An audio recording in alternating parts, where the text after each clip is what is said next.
Hello दोस्तों, मैं मोहम्मद रियाज। मेरे यूट्यूब चैनल डायग्नोस्टिक सेंटर में आप सभी का फिर से एक बार स्वागत है। दोस्तों, आज हम बात करेंगे difference between serum and plasma. Serum और प्लाज्मा में क्या क्या डिफरेंस है, इस चीज़ के बारे में आज हम चर्चा करेंगे, डिस्कस करेंगे।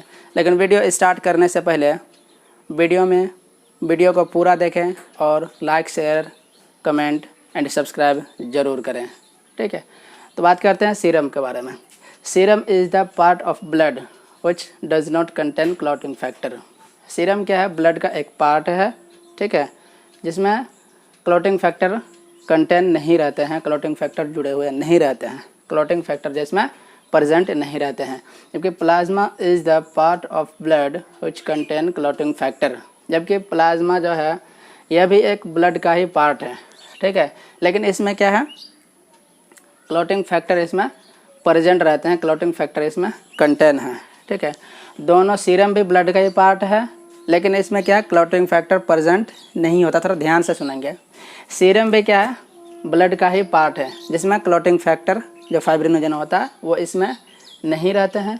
जबकि प्लाज्मा में क्या है, यह भी एक ब्लड का ही पार्ट है, जिसमें क्लॉटिंग फैक्टर कंटेन रहते हैं, इसमें जुड़े रहते हैं, ठीक है। क्लॉटिंग फैक्टर इसमें प्रेजेंट रहते हैं, ठीक है। यह सीरम जो है ब्लड का ही तो पार्ट है, बट ये क्या है, फ्लूइड पार्ट है। जबकि प्लाज्मा क्या है, एक लिक्विड पार्ट है। यह फ्लूइड इसलिए फ्लूइड है कि इसमें जो है क्लॉटिंग फैक्टर प्रोटीन्स प्रेजेंट नहीं रहते हैं, इसी वजह से वो क्या है, फ्लूइड पार्ट है।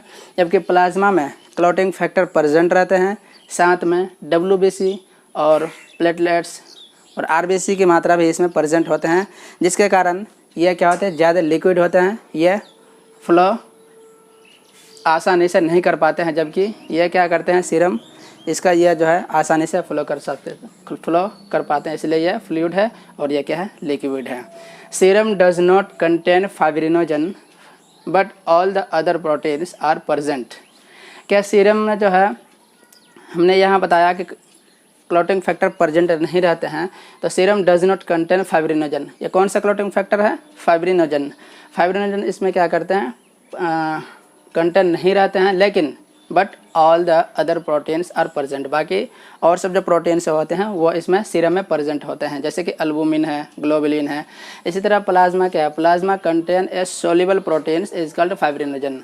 जो फाइब्रिनोजन हमारे सीरम में प्रेजेंट नहीं रहते हैं, वो प्लाज्मा में क्या है, प्रेजेंट रहते हैं, ठीक है।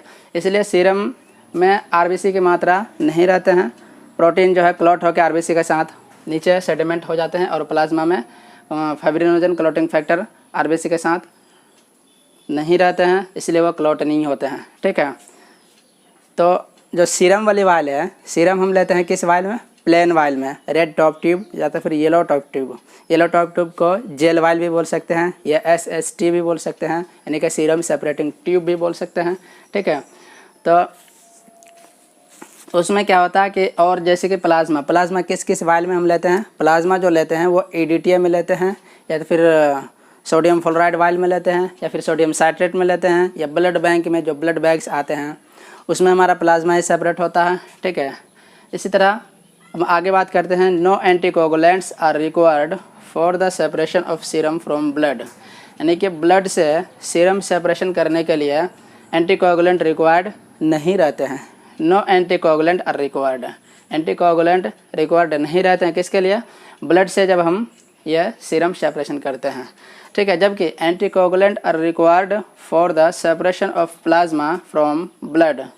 जब हम ब्लड से प्लाज्मा को सेपरेशन करते हैं, प्लाज्मा से ब्लड से प्लाज्मा को सेपरेशन करने के लिए एंटीकोगुलेंट रिक्वायर्ड रहता है, उसमें प्रेजेंट रहता है, ठीक है। यानी कि जो हम एंटीकोगुलेंट वाले वायल हैं वो उसमें हम प्लाज्मा सेपरेट करते हैं, जिसमें एंटीकोगुलेंट या कोई भी रिएजेंट नहीं रहते हैं, उसमें हम सीरम सेपरेट करते हैं, ठीक है। अब हम आगे की बात करते हैं। ये बताया आपको एंटीकोगुलेंट आर रिक्वायर्ड, जैसे मैंने पहले बताया ना कि EDTA में ले सकते हैं, सोडियम सिट्रेट में ले सकते हैं, सोडियम फ्लोराइड है, हेपेरिन है, या फिर ब्लड बैंक में जो ब्लड बैग से होते हैं उसमें भी CPD है, ये सब चीज़ उसमें एंटीकोगुलेंट प्रेजेंट रहते हैं। 4 नंबर में है serum is more difficult and time consuming to separate.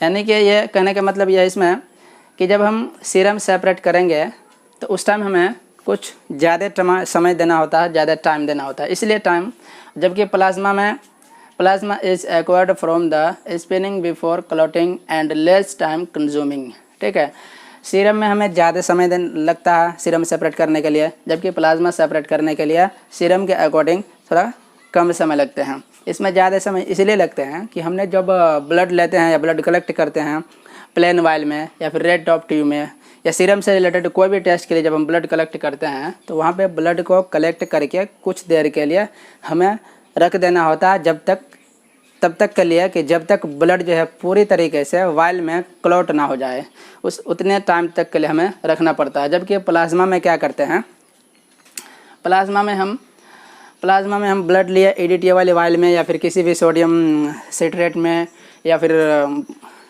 Sodium fluoride में, यानी एंटीकोगुलेंट वाली वाइल में जब हम ब्लड लेंगे तो ब्लड लेने के बाद उसको बढ़िया तरीके से एंटीकोगुलेंट के साथ मिक्स करके उसके जस्ट बाद ही अगर हम सेंट्रीफ्यूज करेंगे तो हमारा सुपरनेटेड पार्ट्स जो होगा वो क्या होगा, हमारा प्लाज्मा सेपरेट हो जाता है। लेकिन सीरम में पूरी तरीके से ब्लड को क्लॉट होने के बाद हमें सेपरेट करना होता है, इसलिए इसमें थोड़ा सा टाइम ज़्यादा लगते हैं, जबकि प्लाज्मा सेपरेट करने के लिए हमें टाइम थोड़ा सा कम लगते हैं सीरम के अकॉर्डिंग।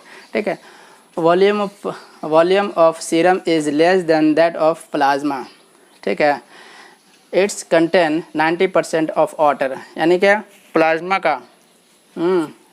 जो है प्लाज्मा के अकॉर्डिंग सीरम हमारे कम बनते हैं, जैसे जबकि plasma takes 55% of total volume of blood का टोटल वॉल्यूम का 55% प्लाज्मा सेपरेट होता है। सपोज दैट मान लीजिए हमने 3 ml या 4 ml तक ब्लड लिया किसी ब्लड वाइल्स में या EDTA में या किसी में भी 3 ml, तो उसका 100% में जो उस ब्लड का 55% क्या होगा, प्लाज्मा सेपरेट होगा, जबकि इसके अकॉर्डिंग हमारे सीरम में थोड़ा कम सेपरेट होंगे। ठीक है, प्लाज्मा जो है it's contain 90 to 96% of water, जो इस वाइल में जो है 90 to 96% वाटर कंटेंट रहते हैं, जबकि इसमें 90% किसमें, सीरम में, जबकि 90% सीरम में वाटर प्रेजेंट होते हैं, जबकि प्लाज्मा में 92 to 96% वाटर प्रेजेंट होते हैं।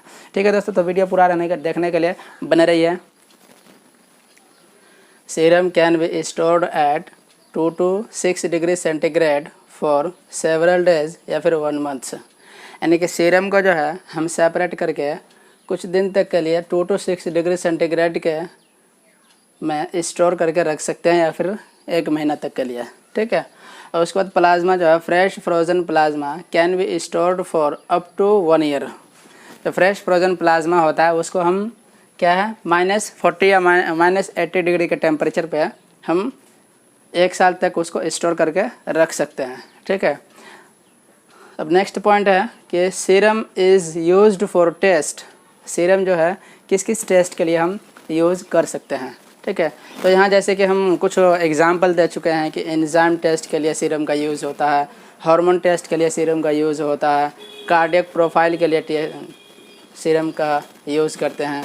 ये सब टेस्ट जब करते हैं तो हम सीरम से करते हैं, जैसे कि कार्डियक मार्कर है, विटामिन टेस्ट के लिए विटामिन B12, विटामिन B6, ये सब टेस्ट है। जैसे कि थायराइड प्रोफाइल टेस्ट के लिए हम सीरम का भी यूज़ करते हैं, सीरम से थायराइड प्रोफाइल टेस्ट करते हैं, blood sugar test, fasting PP random.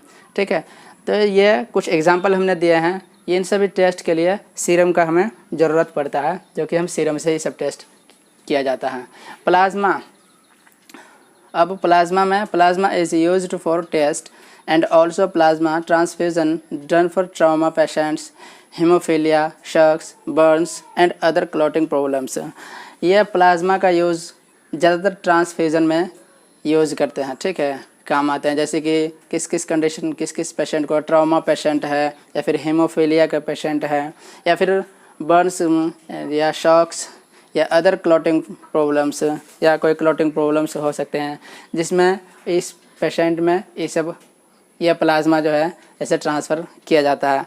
और एक बात आपने सुना होगा कि क्या प्लाज्मा थेरेपी का नाम आपने सुना होगा, जैसे कि अभी कोविड चल रहा है, तो कोविड में गवर्नमेंट द्वारा या टीवी में आप देखे होंगे कि आप प्लाज्मा डोनेट कीजिए, तो इसमें क्या होता है, प्लाज्मा थेरेपी में कि जब कोई कोविड पेशेंट होता है, कोविड पेशेंट है और वो एडमिट होने के बाद अगर वो ठीक होके चले जाते हैं कुछ ही दिन में, तो इसका मतलब ये है कि उस पेशेंट में इम्यूनिटी जो है बहुत है, इम्यूनिटी का पावर, इम्यूनिटी बहुत मजबूत होता है उस आदमी का, जो कोविड तुरंत होने के बाद तुरंत वो ठीक हो जाते हैं। तो उस पेशेंट का प्लाज्मा लेके जो कोविड पेशेंट है उनको ट्रांसफ्यूज करने की करते हैं। ये सभी प्रोसेस को क्या कहते हैं? प्लाज्मा थेरेपी कहते हैं। इसे क्या कहते हैं? प्लाज्मा थेरेपी कहते हैं। इसलिए ट्रांसफ़र करते हैं कि वो जो आदमी कोविड पॉजिटिव होने के कुछ दिन बाद वो ठीक हो जाते हैं, इसका मतलब ये है कि उनका इम्यूनिटी जो है,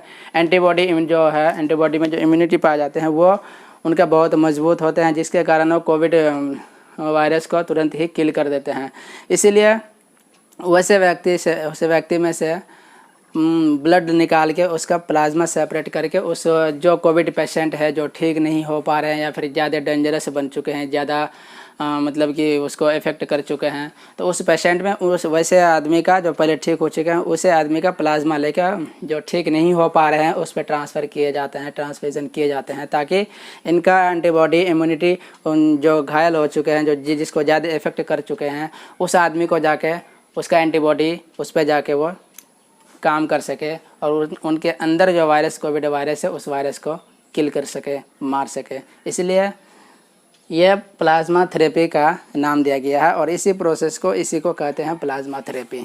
ठीक है दोस्तों, तो आज का वीडियो यहीं तक ख़त्म करते हैं और फिर मिलते हैं नेक्स्ट वीडियो के साथ। अगर आपको कुछ कमेंट करना हो तो नीचे कमेंट बॉक्स में जाके कमेंट कर सकते हैं।